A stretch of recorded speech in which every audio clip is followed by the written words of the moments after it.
7 de la mañana con 45 minutos. Le damos la bienvenida a este espacio a Pamela Aguirre. Ella es directora del Observatorio Jurídico Social de la UES, además abogada experta en temas constitucionales. Qué gusto tenerla aquí, bienvenida.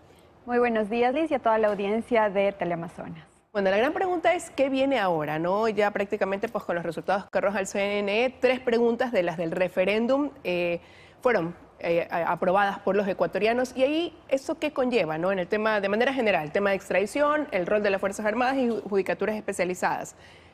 ¿Se necesitan reformas parciales, enmiendas a la Constitución para su aplicación?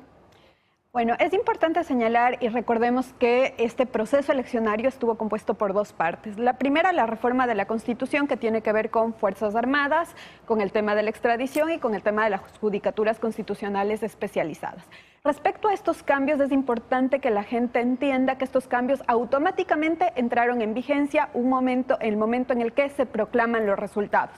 Es decir, una vez que se han proclamado los resultados, estos cambios al día siguiente tienen que publicarse en la Constitución y el texto constitucional cambia. Ahora, ¿se necesitan reformas para viabilizar esto? Sí y no. Me quiero explicar en qué sentido. El momento en el que automáticamente se cambia el artículo 158, que es del apoyo complementario de Fuerzas Armadas a Policía Nacional, este es un cambio que está automáticamente incorporado en la Constitución. Si bien en el anexo se señala que hay 200 días para que se emita la normativa correspondiente, esto no significa que vamos a esperar 200 días a que entre en vigencia esta posibilidad por parte del Ejecutivo. La Constitución es de aplicación directa, es suprema, con lo cual no se requieren del desarrollo de normas infraconstitucionales para que esto pueda ser aplicado. Pero en ese caso, por ejemplo, el anexo decía que para eso se requiere previamente, para dar paso a este apoyo de las Fuerzas Armadas, de una reunión del Consejo Nacional de Seguridad. De ahí pasa la consulta del presidente de la República. El presidente debe emitir un decreto y además todo esto debe estar en un contexto, ¿no?, de conflicto armado, de una emergencia o grave conmoción interna. Efectivamente, pero fíjese usted que me parece a mí que lo que va a ocurrir es que la realidad, como siempre, va a superar a la normatividad. ¿Qué quiere decir esto? Que en el camino, el momento en el que, por ejemplo, Policía Nacional señale este requerimiento, se convoque a este organismo, a esta reunión técnica y el presidente emita el decreto ejecutivo, remitirá a la Corte Constitucional porque así se señala en el anexo para que se realice el control de constitucionalidad. La Corte Constitucional, hará el control constitucional sobre la marcha. De igual manera que ocurrió, por ejemplo, con los decretos económicos urgentes que envió Guillermo Lasso a propósito de la disolución de la Asamblea. En ningún lugar se establecía cómo se iba a realizar ese control, pero la Corte Constitucional se encontró abocada a realizar ese control. En esa línea, entonces, me parece a mí que lo que puede ocurrir es que, publicados los resultados, el presidente, a propósito de la convocatoria de esta reunión, emite ese decreto y pues la Corte tenga que realizar el control constitucional sobre la marcha. ¿Y es por una sola vez?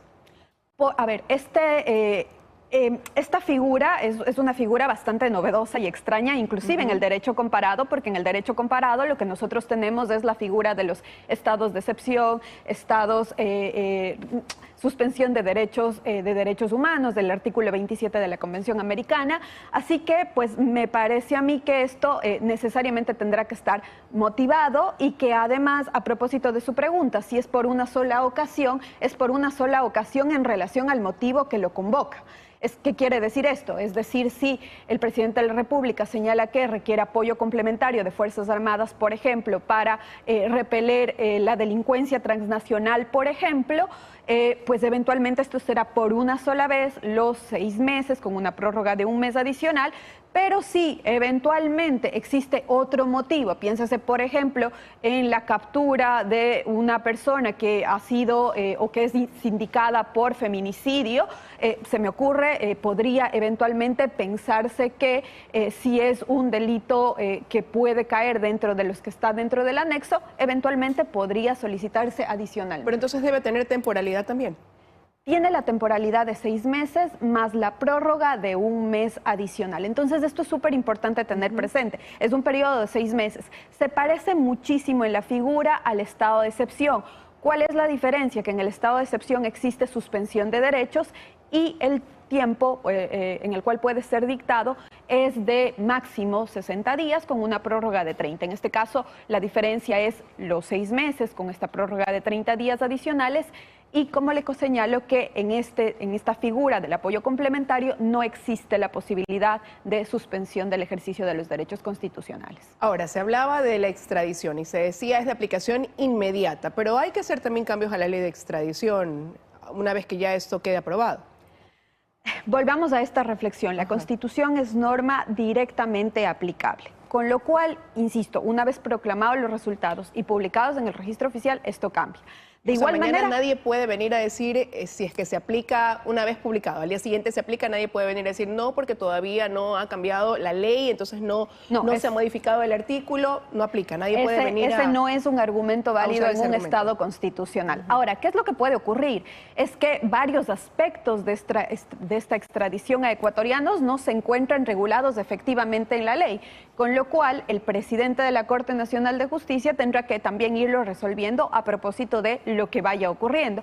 Que en realidad no es difícil, y no es difícil ¿por qué? Porque ya existe una regulación que determina cómo se tiene que proceder en el caso en el que un país extranjero requiera al Ecuador un ecuatoriano, y el procedimiento está totalmente regulado y también además reglamentado en el instructivo de la Corte Nacional de Justicia.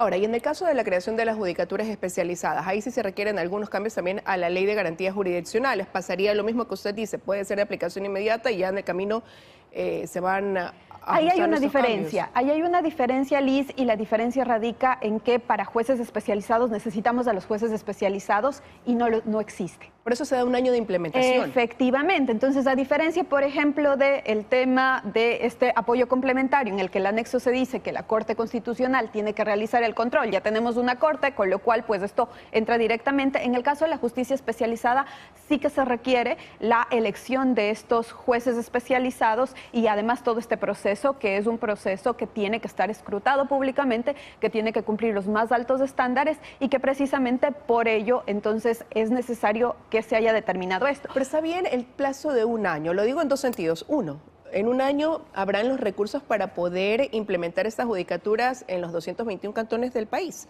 porque eso demanda recursos, no es solamente quizás ese juez especializado, sino todo el equipo que lo acompaña, y en algunos casos será necesaria infraestructura. De hecho, el primer análisis que se tiene que realizar efectivamente es ¿cuántos jueces especializados vamos a tener? Porque, de hecho, este es un dato y además importante, técnico, dependiendo de la población y de la litigiosidad en cada uno de los cantones, se requerirá más o menos jueces especializados constitucionales. No es lo mismo la necesidad que puede imperar en la ciudad, en el cantón de Guayaquil, frente al cantón Pauta de mi provincia, de la SUAY. Entonces, en esa línea, lo primero que tiene que realizar el Consejo de la Judicatura es este mapeo del nivel de litigiosidad, el mapeo del nivel de acciones por cada una de las provincias y sobre esa base entonces establecer y proyectar. Porque recuerda, Liz, que hay cantones que tienen jueces multicompetentes, es decir, un juez que conoce todas las materias, habida cuenta de que el nivel de litigiosidad es muy bajo, la población también es reducida. Pero pese a eso, no se crea ya una disposición de que aunque exista este juez multicompetente, quizás por la cantidad de población, como usted dice, o de los sucesos que se dan en materia judicial, igual no debe haber un juez especializado netamente en esta materia. Creo que este es un análisis que tiene que realizarlo profundamente el Consejo de la Judicatura. Insisto, la lectura no puede ser un juez constitucional para cada una de las provincias. Puede ocurrir lo que ya se ha venido dando. Van y presentan donde ese juez que está en otro lugar, a lo mejor una causa, y ahora lo que se quiere evitar es eso, sino que este requerimiento de estas acciones, como la acción de protección del habeas corpus, se presente en la localidad frente a ese juez especializado. Me parece una reflexión muy interesante, Liz, pero creo que en donde debería poner énfasis y acento, a propósito inclusive del tema de los recursos, es en los jueces de corte provincial, los jueces especializados de corte provincial, porque ellos van a ser el gran filtro que ayude a la Corte precisamente en el proceso de selección y de revisión, cuando la Corte escoge las causas en las que eventualmente existe una mala aplicación de las normas constitucionales, pues ahí puede ser ese canal que le ayude precisamente a filtrar estas acciones. Entonces, Creo que este estudio y este tema no se encuentra acabado si es el momento en el que se publiquen los resultados, sino que va a abrir un gran debate en el que seguramente el Consejo de la Judicatura va a nutrirse de todos los criterios de litigantes, de los mismos jueces, de los estudios técnicos de litigiosidad, de los estudios técnicos y de la data de las provincias y también de la academia para encontrar soluciones que, acorde a lo que se encuentra aprobado, sea además lo que sea efectivo también en cada una de los cantones que existen estas judicaturas. Yo le decía que en ese tiempo de un año lo que preocupaba era por una parte los recursos, pero por otra también llevar a cabo estos concursos de méritos y oposición y que están a cargo del Consejo de la Judicatura para elegir a estos jueces especializados, algo que muchos han cuestionado, que sea ese organismo y no la Corte Constitucional a lo mejor. Bueno, de hecho puede darse el caso y esperemos que así sea. De hecho, el Consejo de la Judicatura ha mostrado, este actual Consejo de la Judicatura ha mostrado mucha sensibilidad respecto a la cooperación. Puede ser que efectivamente trabajen en conjunto con la Corte Constitucional, principalmente para todo lo que tiene que ver con el banco de preguntas, con los exámenes, con lo que se va a evaluar y a propósito de esta colaboración que además tiene que realizarse a propósito del artículo 226 de la Constitución, también me parece que el Consejo de la Judicatura tiene un arduo trabajo. Recordemos que este no es solo el único mandato que en este momento tiene la elección de los jueces de la Corte Nacional de Justicia, se abrió el frente de la evaluación a todos los jueces tan necesaria, se va a abrir también el frente de llenar todas las judicaturas en todo el país de aquellos jueces que lamentablemente se encuentran en todos estos procesos de purga, metástasis, plaga. Entonces, sí, efectivamente aquí el Consejo de la Judicatura tiene un arduo trabajo, tal vez van a tener que trabajar 25, 24 horas al día. Bueno, y esperar también que aquellas personas, las más probas, esperaría, se postulen también a este concurso, ¿no?, para ocupar estas judicaturas especializadas. Y efectivamente esto en gran medida va a depender de la transparencia con la que opere el Consejo de la Judicatura, esa confianza legítima que van a tener en el proceso, en que efectivamente esto va a ser transparente, que los mejores van a ser electos y que van a ganar en buena lid. Bueno, en todo caso, pues ya de aquí a esperar a que termine este conteo del Consejo Nacional Electoral, tener resultados totales para que ya se dé paso a la aplicación de aquellas preguntas en las que predominó el sí. Quiero agradecerle que nos haya acompañado esta mañana contándonos precisamente lo que viene de aquí en adelante.